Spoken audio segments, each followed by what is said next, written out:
Welcome to Alignment First, where it is our mission to bring leaders back to their peace, presence, and power. And I have the honor and the pleasure to sit with Rita Hudgens, Transform University holistic mindset life coach. We shout out to Chris Widener. Absolutely. We sat in his container, you, me, Coach Dar. She's been on the show before. And we sat in a container to elevate our respective coaching practices. And then the world fell apart. It was a great toilet paper shortage. Remember that? Yeah, that's right. That's right. The great run on toilet paper of 2020. And, you know, it's so interesting. Here we are in 2026. I'm now at your gym. We've reconnected and rekindled this relationship, this friendship. And, you know, I've been admiring Transform University and your message and your work for so long, running what I feel like in parallel to you, to now have this opportunity, because we share space on a regular basis in the gym now, and to be able to have this conversation. I'm honored and I'm grateful to have this conversation today. Oh, well, thank you, Michael. I feel the exact same way about you, and I'm so glad we reconnected. It was at the NSA meting, correct? Oh, yep. Mm-hmm. Yeah, about a year ago, and then the gym. That's so right. It was just, it was meant to be. So let's go. Let's touch on the origin story. Give me the journey into Transform University. How did all that come to be? Yeah, what I like to look at is mountaintops and valleys when we look at life, and the defining moments. And there's always, after the mountaintops, usually there's a valley. But the great news is after the valleys, there's the mountaintops. If we choose, it's always a choice. And so looking back, and I know this is just, a shock to you, but I'm not a spring chicken. So I have some years to look back at. So I would say one of the biggest defining moments actually was August 28th of 2001. My greatest role in life has always been raising my children. I had 4 children. They're adult children now, but I had gone through a chronic lung infection after I gave birth to my last baby. And so I was pretty sick. I was also running a home business, homeschooling my kids. I was burning the candle on both ends. Does that sound familiar? I mean, we talk about hustle culture. You candle both ends? Shocker. Not a type A personality or anything. I ended up in the ICU, intubated to save my life. Oh, wow. On that day, I just knew all the inhalers I was carrying around, holding a little baby on my hip everywhere, taking the kids to swim, to ballet, to everything. It was like something is horribly wrong here. And the starter husband at the time got me to the hospital, but they didn't diagnose, they didn't know what was the matter with me. And so they were sending me up to 4th floor in Osborne here in Scottsdale. And the resident who was working at the time said, something's wrong here. We have to get her to the ICU. She's dying. And I was down to my last breath.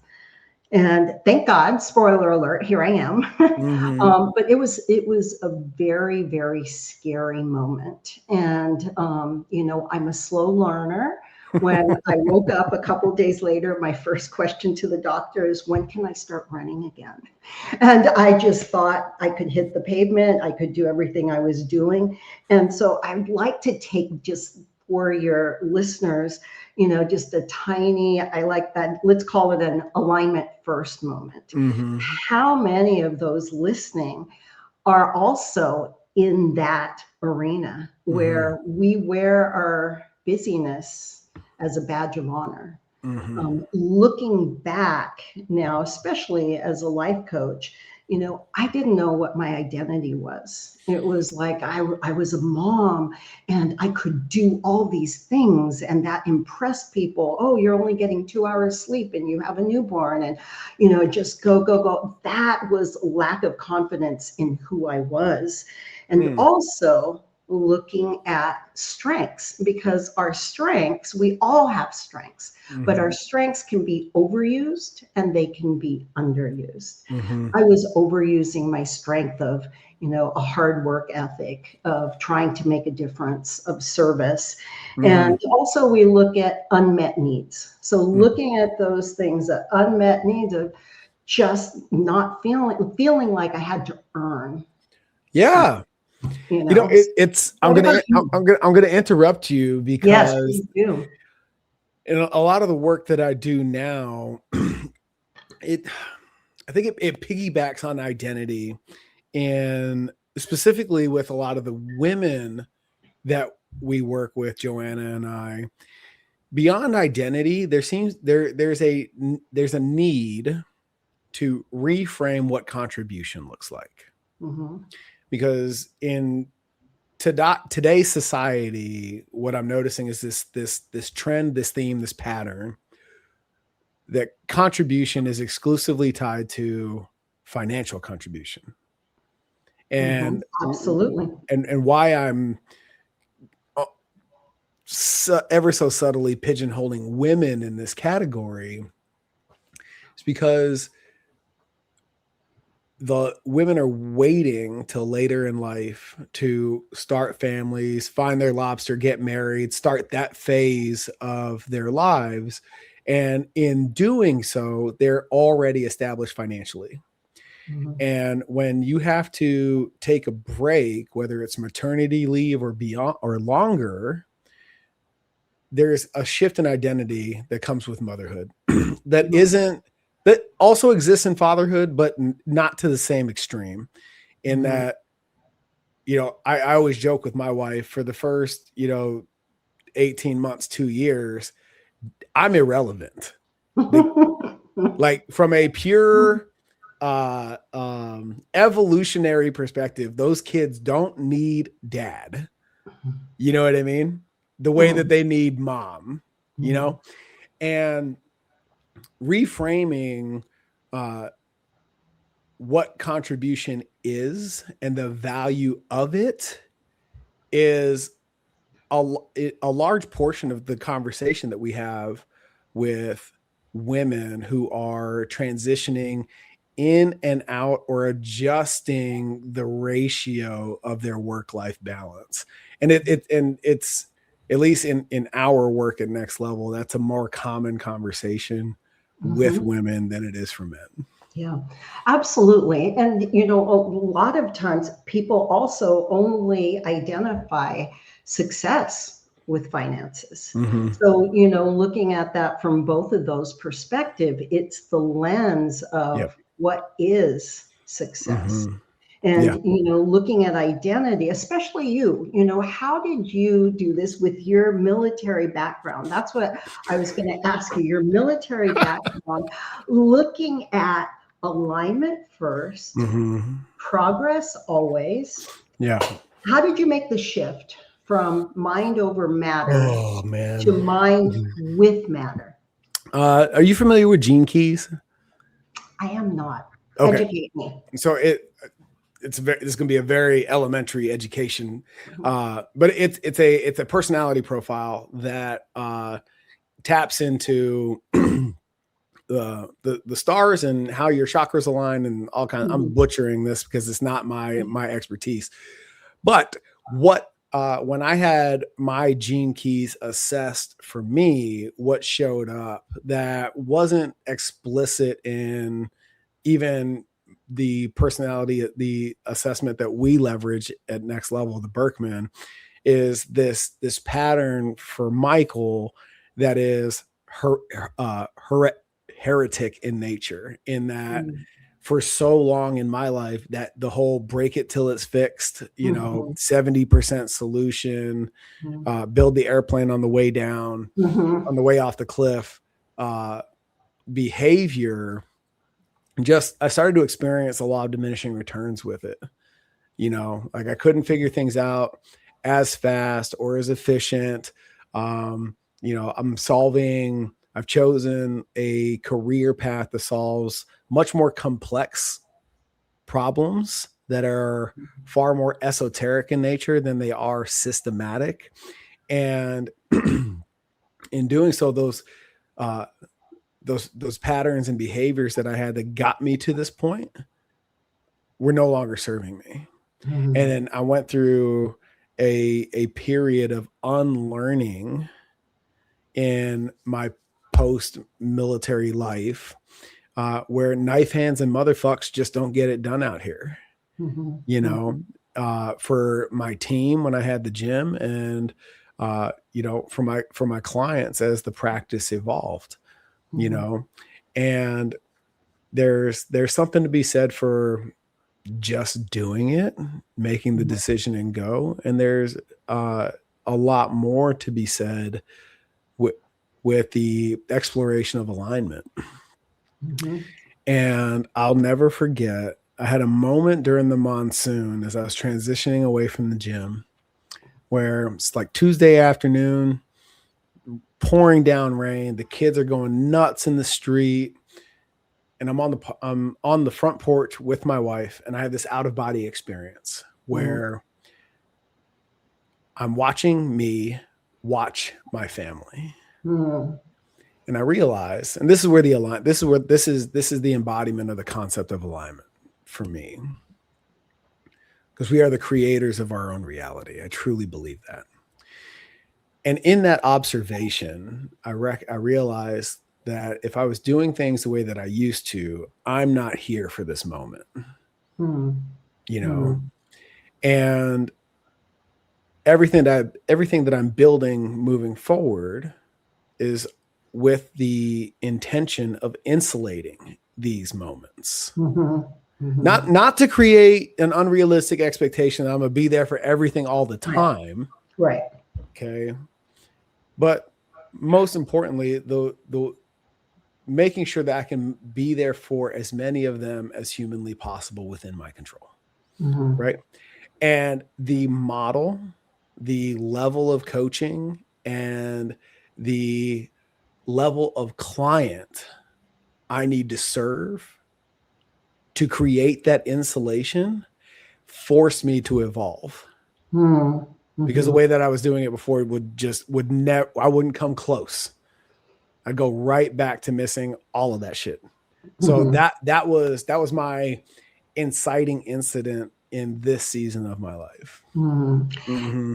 And I really commend you for that, because that's one of the most difficult things to do. And the way that I view it with my lens of coaching is, you know, we all have our inner critics. And successful high performers, the inner critic is, man, it drives you. And it drives you to that level of success that if you slow down, if you even take little micro breaks, you're going to lose it all. The other shoe's going to drop. You're going to lose your edge, you know? And so for you to make that drastic change, I give you a lot of credit. Well, thank you. I appreciate that. I receive that fully. Yeah. You know, you were around with your starter husband, professional athletics for so long. So long. And I don't want to rob you of your type A-ness. However, there is a level of keeping up and pushing yourself that almost happens by osmosis in that environment. I know that from playing college ball and my time in the Marine Corps. Like, I just watched that rub off on spouses and significant others more often than we'd like to give it credit for. So I'm curious, because that's not the Rita that I know. You know what I mean? Like there's a dog eat dog, win at all cost element of you that I've never experienced. And I'm curious, did it ever exist? And if it did, how did you make the shift into the high EQ, empathetic Rita that I know now? Oh, you're so kind. I think if we look at the arenas of our lives, so I see myself as a type A, as the homeschool mom, as the, the wife that had, oh, you know what? We just got released and we've got to go from West Haven, Connecticut to San Jose. And guess who's going to pack everything up and get everything ready and move to Venezuela and do this?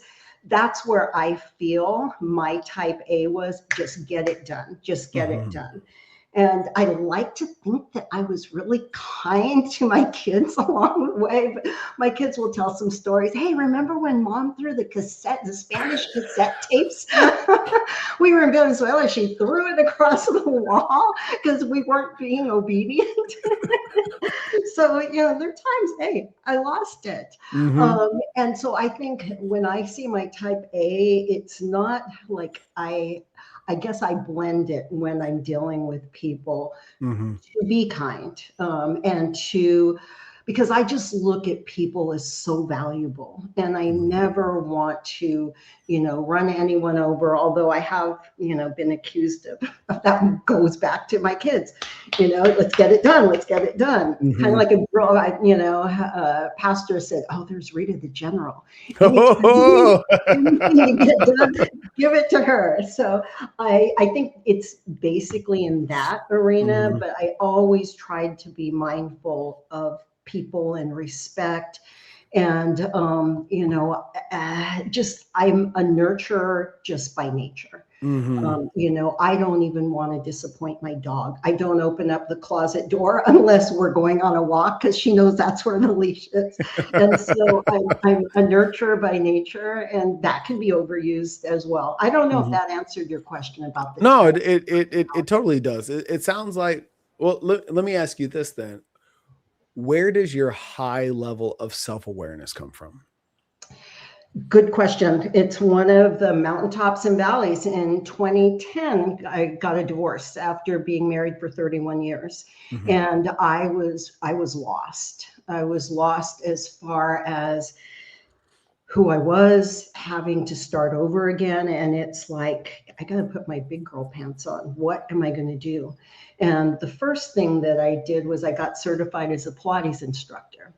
Always loved the gym, workout, movements. I ran for years and years.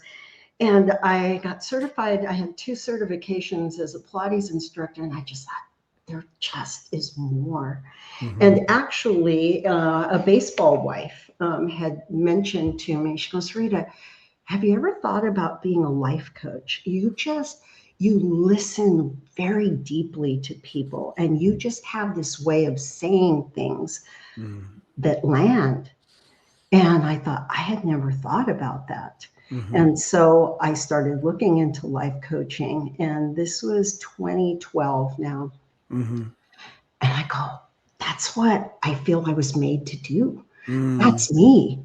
I would give my kids lessons when, the boys played baseball and say they, struck out with bases loaded in the bottom of the ninth. Horrible when you're, 13. And I'd say, let's go up on the roof and look at the lay of the land. Now, how do you feel about this now? And my oldest son still remembers going up on the roof and looking at that. And I thought, you know what? I was made to do this. And so when you talk about, the awareness and the transformation, I have to say that it came through my trainings. And I have 7 going on 8 certifications just because one of my strengths, I love to learn. And it's, if I can learn this, I can help this person. And so that's where a lot of the awareness came from of, what my identity was and what my strengths are, where I overused it. And the emotional intelligence portion is huge. It's huge. If people only were aware of how powerful, especially now in the age of AI, how powerful, we are as human beings. God designed us a certain way with, the heart intelligence and with the gut intuition. And so it's just being able to use that. And when we're living in the hustle culture, we're not, as your example that you gave me, we're not able to go outside there and see this view and saying, I want to insulate that. we just can't, because there are too many distractions. There's too many things going on. Yeah. There's an element of patience with oneself that's required. You know, I subscribe to the belief system that we don't, it's like self-actualization. We don't ever actually arrive. Oh, right. No, absolutely. But we get the gift of these moments that it's like, man, I want more of that. But for most people, it's been my experience in 25 years on the training floor and the last decade in some version of the coaching that we do now, people just skip over those moments. They're just like, it's like a blip on the screen and they just keep it moving. And it really inhibits their ability to design the life that they truly desire. Yeah. And what I mean by that is, you know, I have a lot of clients in which, you know, they've made a lot of money. They've done incredible things. They serve big missions, and they've never taken life for a test drive. And it's like, well, how do you know you actually want that next thing? You know, have you walked that new build, that 6,000 square foot home? Have you test driven that really fast European resto mod? You know, you know, have you gone to that restaurant to try that cuisine of that country that you want to visit? You know, how do you really know that you want to do it, that you want those things, sans that's what everybody else has? Exactly. And all of a sudden, it's like, oh shit. Like it's so interesting to me, regardless of where you're at on the socioeconomic ladder, this concept of taking life for a test drive. And I'm so grateful for a mentor of mine in my 20s who gave me that wisdom. You know, I think it's one of those unteachable lessons that I decided not to learn myself. Right. And it has really given me patience to grow into the things that I actually desire because Michael wants them, not because everybody else who's successful in this arena has those things. You know, and I'm curious, you know, when you hear that concept of taking life for a test drive and having the lived experience that you've had, what's landing for you? As far as for me, or my viewpoint for the subject? Yeah, your viewpoint for the subject and how that manifests in your lived experience. Yeah, well, this is the biggest challenge that I face with my clients, because my clients are all very successful, but it's the chase. It's the next thing, and just getting them to be able to. I don't like, saying, we've got to stop your inner critic, that one that's driving it, because our inner critic has gotten us where we're at. If you look at hypervigilant or a controller or a perfectionist, there's nothing wrong with being vigilant. It's just the hyper part. And I hope I'm answering your question. Yep, keep going. It's finding that balance where, okay, take little micro doses of test drives if you can't take the test drive, because that is too big of an ask for some people, that they're afraid they're going to lose something if they take a test drive. They're afraid they're going to miss it, especially in this social media driven comparison world where we don't know what's real and what's fake, right? And the AI video, we don't know. And people are so distracted.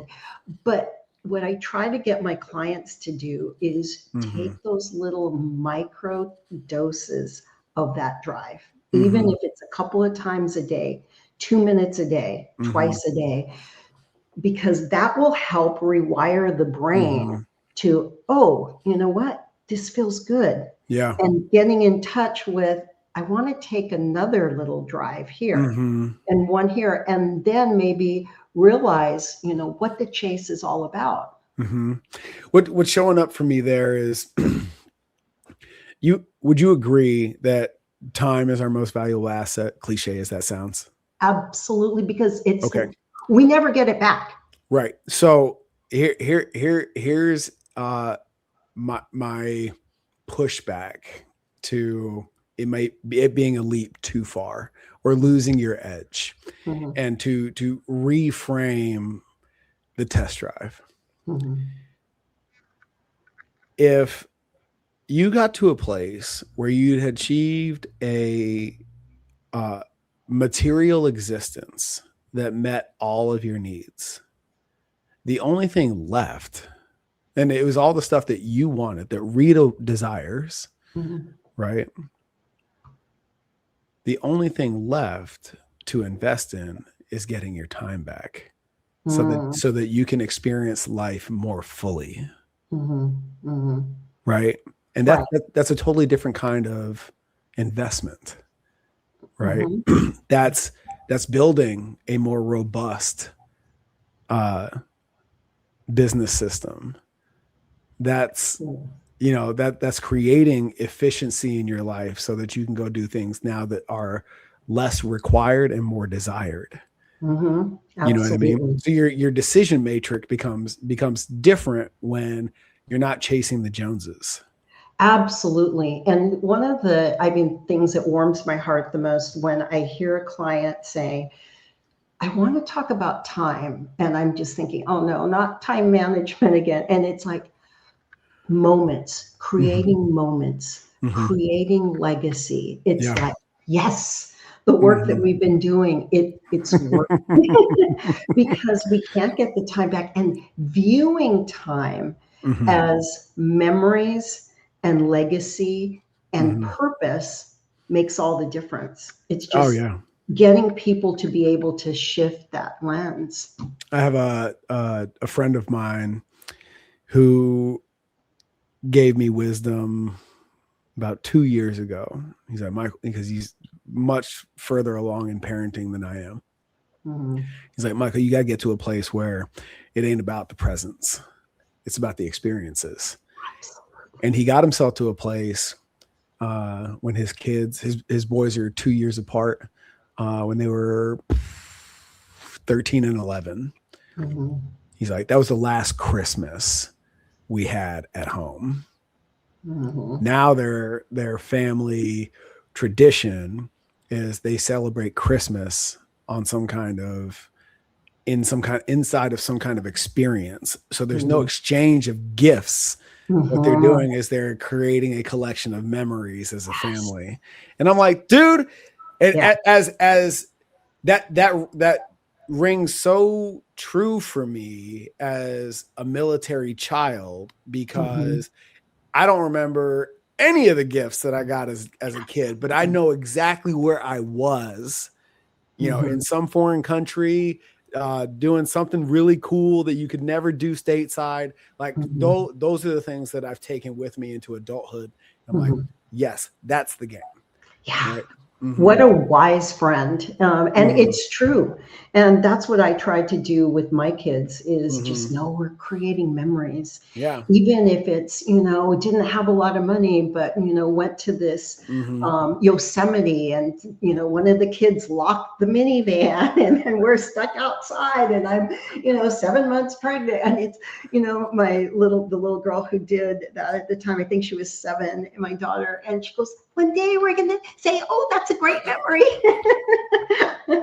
But it's true. Mm-hmm. It's true. It's those moments and those memories Mm-hmm. because we're never going to be able to get them back. Yeah. So let me ask you this, coach to coach. Okay. You strike me as somebody who is in this way of thinking to varying degrees all day, every day. Mhm. Absolutely. You're right.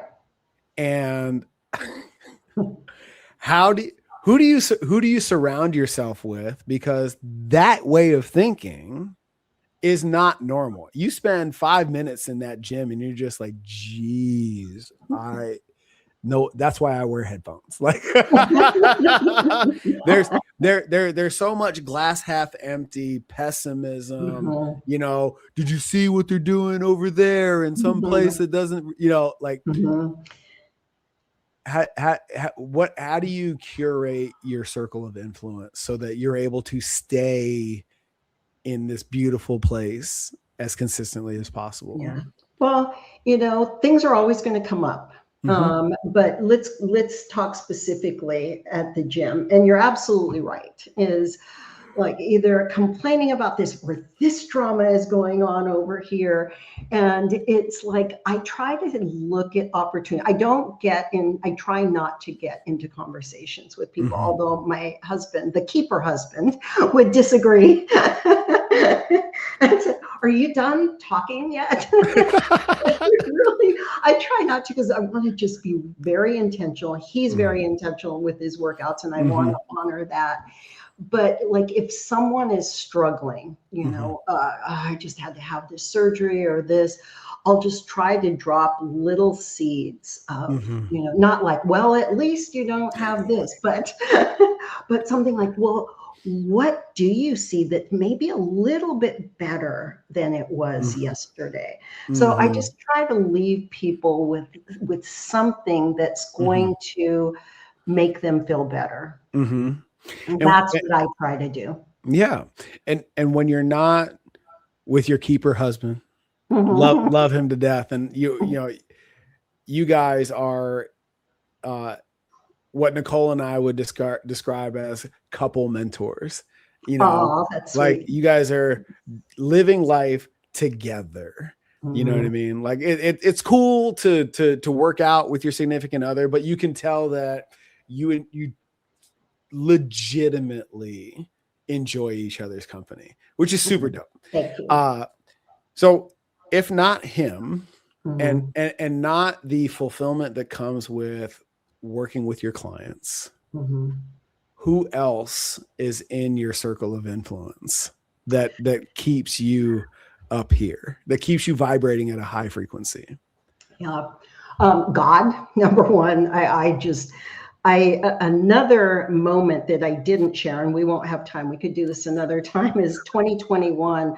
I thought I went through COVID fine, but I ended up with long haul COVID, and it Mm-hmm. reactivated Epstein-Barr, it reactivated Lyme disease, mast cell activate. I was a bit of a mess for 4 years. Mm-hmm. And so I had to, even as a coach, I Mm-hmm. had to learn how to live in faith. I had to learn how to stay optimistic because optimism is my authentic energy. Coach to coach, we know about energies, Mm-hmm. we get it. Yep. Optimism is just my natural authentic energy. Well, there's times when it can be, I'm you feeling so optimistic right now. you gotta fight for that Mhm. optimistic. And so it was like that's when I went into a much deeper level in the mind body Mhm. connection. And I've got to figure out a way to fix my central nervous system and to do this because I was getting the IVs, I was doing the hyperbaric, I was getting the lymphatic, everything that I knew to do was not working. Mhm. And so I had to learn how to coach myself and how to reframe things for myself sooner because based on what I know of emotional intelligence for myself, Mhm. if I get discouraged, that is my first warning sign. That's my body, okay, What's your signal? discouraged. Because if I get discouraged, it's going to take me down a path that I don't want to go. Mhm. So I've coached myself to recognize, oh, that's discouragement. Mhm. Let's switch it to this. And Mhm. maybe it can be just a cup of coffee. As far as people, my husband is the keeper husband Mhm. is, like you said, he's amazing and he gets me and we have a great connection. My children and in my NSA circle, my Mhm. National Speakers There you Association, go. I have Mhm. just such a great network Mhm. of people that, we just meet sometimes, once a month, when we can, just to check in. How's everybody doing? And of course, I'm the one asking all the questions. So what's going on there? And I can't help it. I don't want to be annoying, but you're a coach. We're curious. Yep. And always want to help people. So I don't know. Did I answer your question? No, that's awesome. I think that answer would be different for everybody all the time. But it's one of the things that, when you're looking at how you create and or shift identity and belief systems, having that goal is cool. But if you don't change the circles of influence or the environment, the chances of achieving it are slim to none. And at the very least, you're making an uphill battle that doesn't need to be there. Yeah, absolutely. And identity is so important. And, we can use professional athletes, college athletes as an example. Career-ending injury or aging out. Many of them, they lose it because their identity was wrapped in what they did. And so when people recognize we have different roles in life, I was a mom, I was a wife, I'm still a wife, life coach, but yet that isn't who we are at our core. And our identity is, our values, our strengths, our talents, and putting all of that together and understanding that makes all the difference in the world. Right. It's so interesting, that moment on the porch is what really did it for me. It's like, in order to support that idea, I started reverse engineering all the shifts that I was going to have to make and really step into some very uncomfortable spaces for me, because, like I used to do this, there's this thing in training called client math. If I want to do a thing, if I want to buy that, if I want to take a trip or whatever, I need X amount of clients for this long, right? Well, now we're playing a totally different game. We're talking about going from checkers to chess in terms of the skill and the reframe required to achieve it. And it was fucking scary. Oh, it's very scary because it took you out of your comfort zone. And that's why I'm curious as far as what kept you going, what keeps you going still with that, because it is uncomfortable. Yeah. Well, you get hints, and for me in that evolution, I just started, because I'm so curious, it makes the burden a little bit less, because I'll ask questions before I really care about the answer. And what I mean by that is, for example, the first retreat I launched right before the pandemic. Right. I remember that. Okay. So this is what I'm talking about. This heretic behavior. Break it till it's fixed. I had the inception of this retreat. I had 3 amazing keynotes over the course I had one per day over the course of the weekend. And I was like, I went out there at 15 grand, and I threw it out and saw, just was genuinely curious what the field was going to give me back. And I will never forget the 4-arm long email that I received, and the subject line said, "You're not Tony Robbins." Oh my God. Oh man, tell me about that. I almost didn't open that shit. I was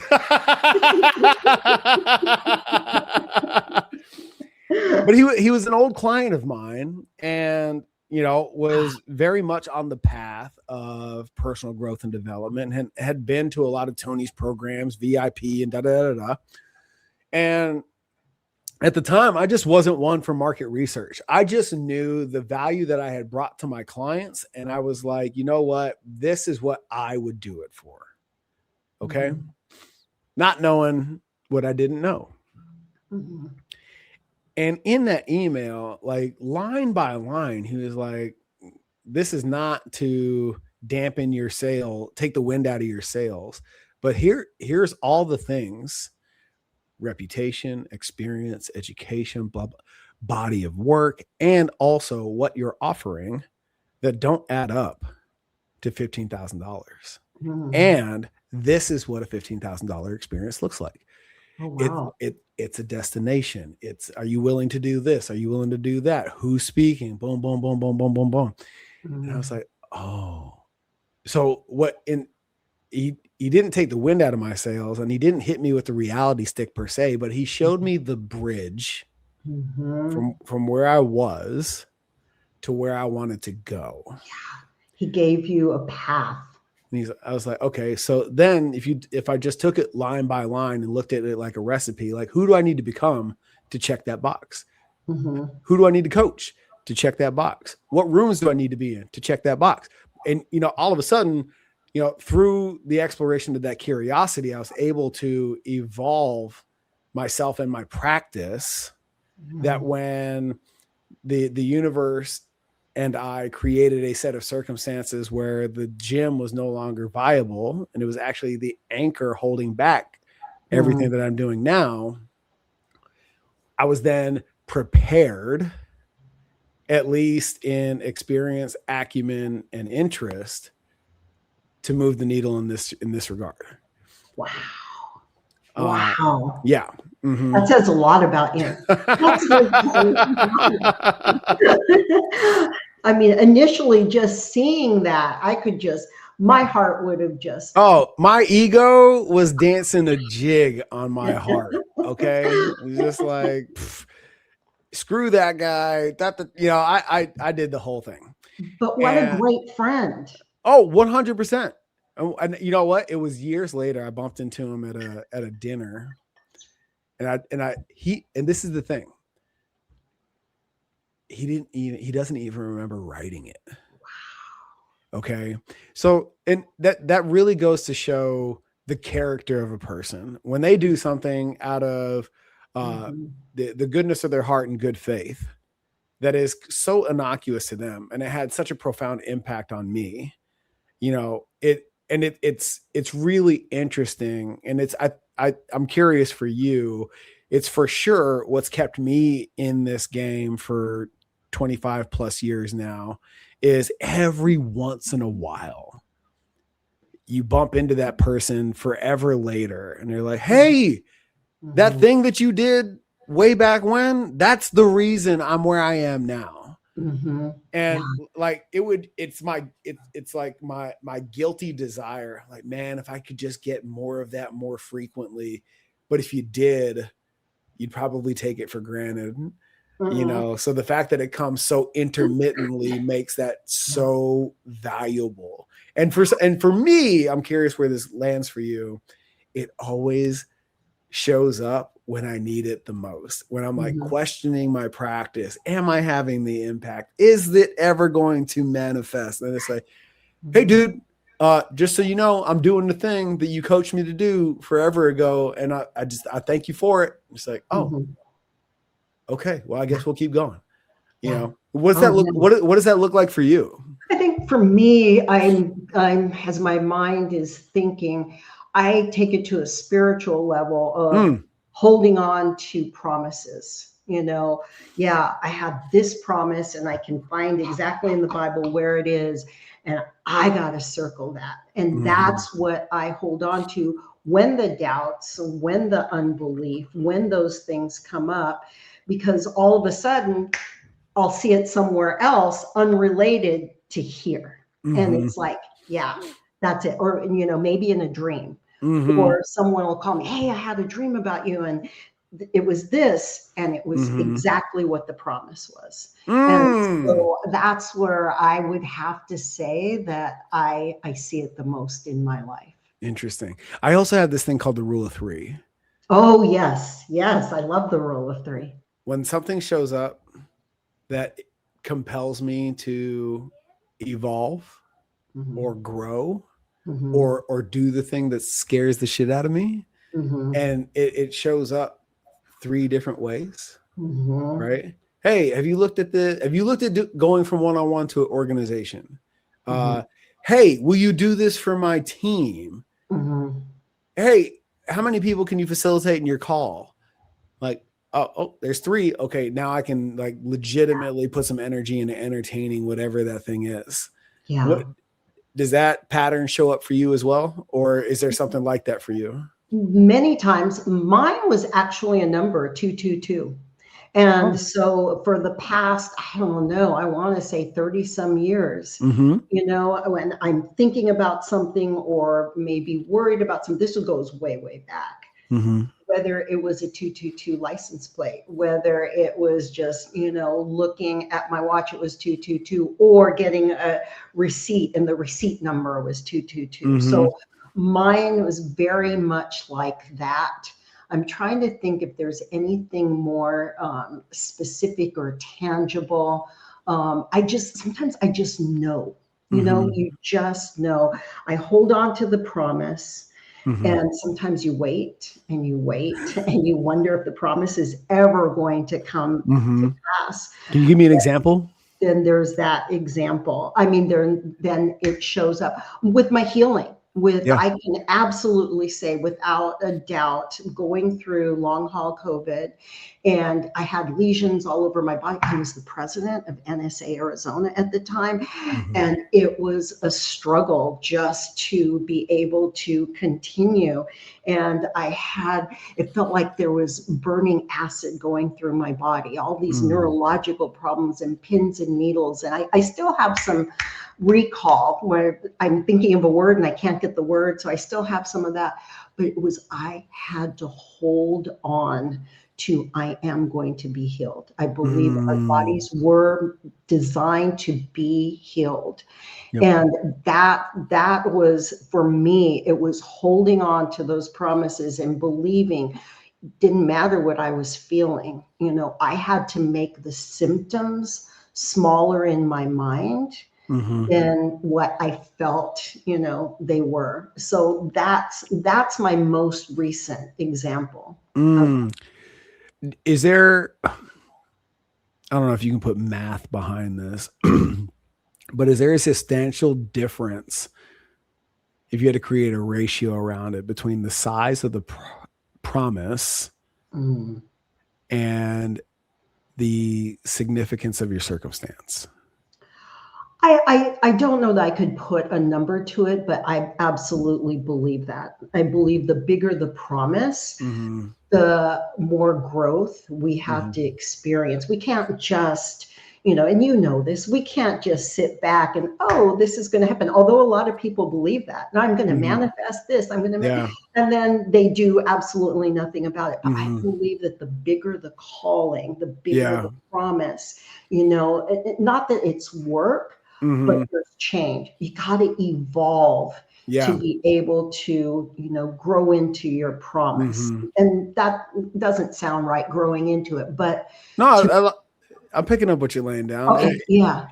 It reminds me of this passage in Napoleon Hill's Outwitting the Devil. Are you familiar with that? No, I have his other book, but I don't have Outwitting the Devil. So there's Think and Grow Rich, and then Outwitting the Devil came out. I want to hear it. Yeah, I want to hear this.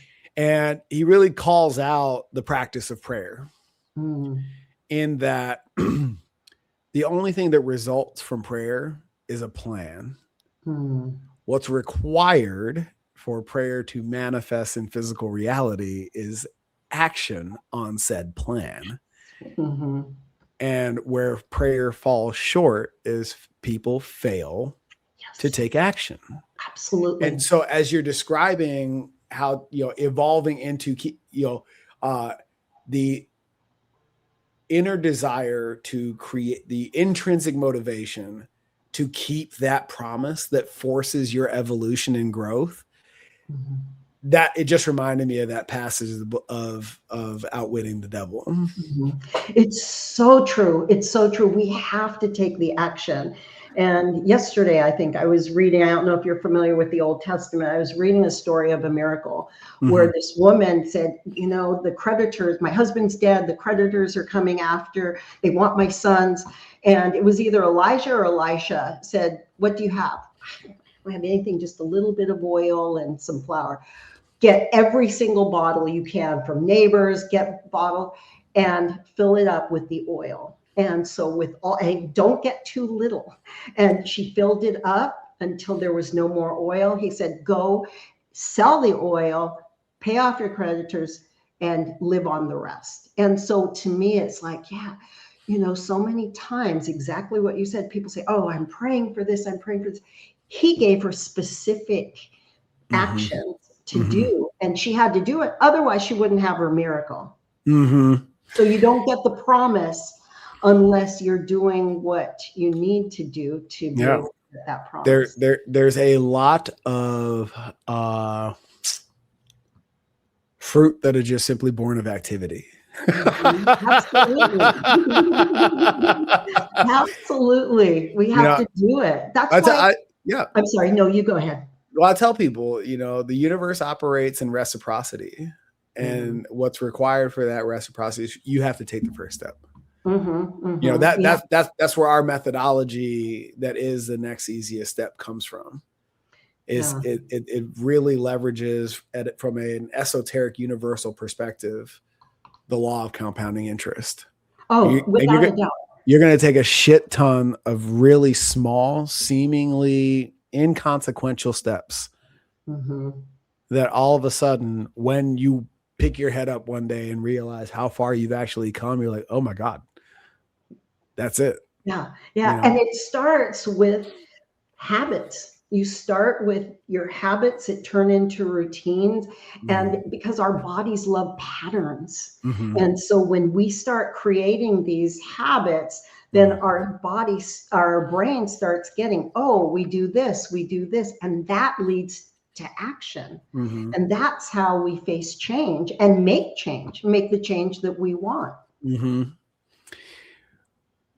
What's your practice? I know you have, all these certifications and credentials, and you're a learner. Outside of the confines of anything academia, where else? What are your other sources of this learning? Other sources of learning, I guess I'm very reflective. And so I look at people and I look at people's lives, but that may take me back to academic. I don't know. I think it's more of, just using my own insights to learn about people and things and how things work. So besides, textbooks and learning, I think it's just relations. When I present the example of that out-of-body experience I had on the porch, if I just let the story sit in that moment, it really seems like what's required to preserve and insulate that moment is to just stop doing things. And I would argue, and I'm curious your perspective here, it takes a lot of work to create that insulation. Oh, without a doubt, it does. I have so much more on my plate, but it's so much more of the right stuff that creates that insulation. And I can't remember the last time I worked this hard. And I'm curious for where you are and everything that you've been through in building your practice to where it is now, long haul COVID and all that taken into consideration. When you hear that, it takes a lot of work to make it look easy. Yeah, for me, it was creating a life of flow. And so that, to me, flow is where you're just not hitting your head, you're kicking the gourds. Flow, and in this world, we're always going to have the oppositions. Things don't work, something happens, we're going to have it, but we're able to run with the punches much better. So for me, it's creating that life of flow. I know when I have my highest levels of energy to do certain work, whether it's writing the blogs, doing videos, working on my business. And so I try to utilize that time. And I, really believe in Cal Newport's deep work. So I do deep work. Everything else is gone. I set the timer. I do the Pomodoro technique, 25-5, and I'm so productive. And so that puts me in a flow. I used to run, but my knees don't like to run anymore. And so I'll take my dog out in the desert every single morning, and we do 3 miles a day. And that I try to do it, at the risk of, meeting the coyotes along the way, but I do it at sunrise. It's just such an incredible experience, and it's relatively quiet. There are a few people who, are out, but that also helps to contribute to flow. And I try to do one flow activity a week. For me, it's, going to the Papago Amphitheater, and just because it reminds me of when I used to do stadiums, and I can go up there, and that's my fix for the week. So it's creating these little positive experiences, because that cultivates more positive emotions that give you the dopamine hit. And so that's how I insulate, to use your terms, is just trying to keep in that life of flow. But also, I don't want it to become, a task, because I can, as type A, I can turn everything into a task. Oh, got that done. Okay, on to the next. And then where's the insulation? So but it's always a little tug of war there. Yeah. It's like, okay, Rita, lighten your pace a little bit. You're starting to go too fast. You're going into the task mode, and you want to be in the flow mode. And that's with anything. That's when filming my videos, it's like, okay, it's like, no, you have a message here, and it's an important message. So it's going between the task and the flow. What I'm hearing is that flow state is one of those promises that you're keeping on the regular basis. I try. I really try. What happens? What is your, oh man, I don't want to make it sound reprehensible. Is that the you right don't word? have to know. You don't have to worry about saying anything. Yeah. When you feel yourself falling short of that promise, what's the correction? What's the shift that you create for yourself so that you can get back on track? To slow down. It's like a warning to me, like, okay, what's going on? What am I missing? What am I doing, or what am I not doing? What do I need to let go of? And so that's many times that's what it is what do I need to let go of? And, sometimes, things just happen and you can't do anything about it, but you can still go through it as flow as you can, so that it doesn't take you out of your game. Yeah. Yeah. The oh man, keeping the promise of flow. I love that. And it is so Rita,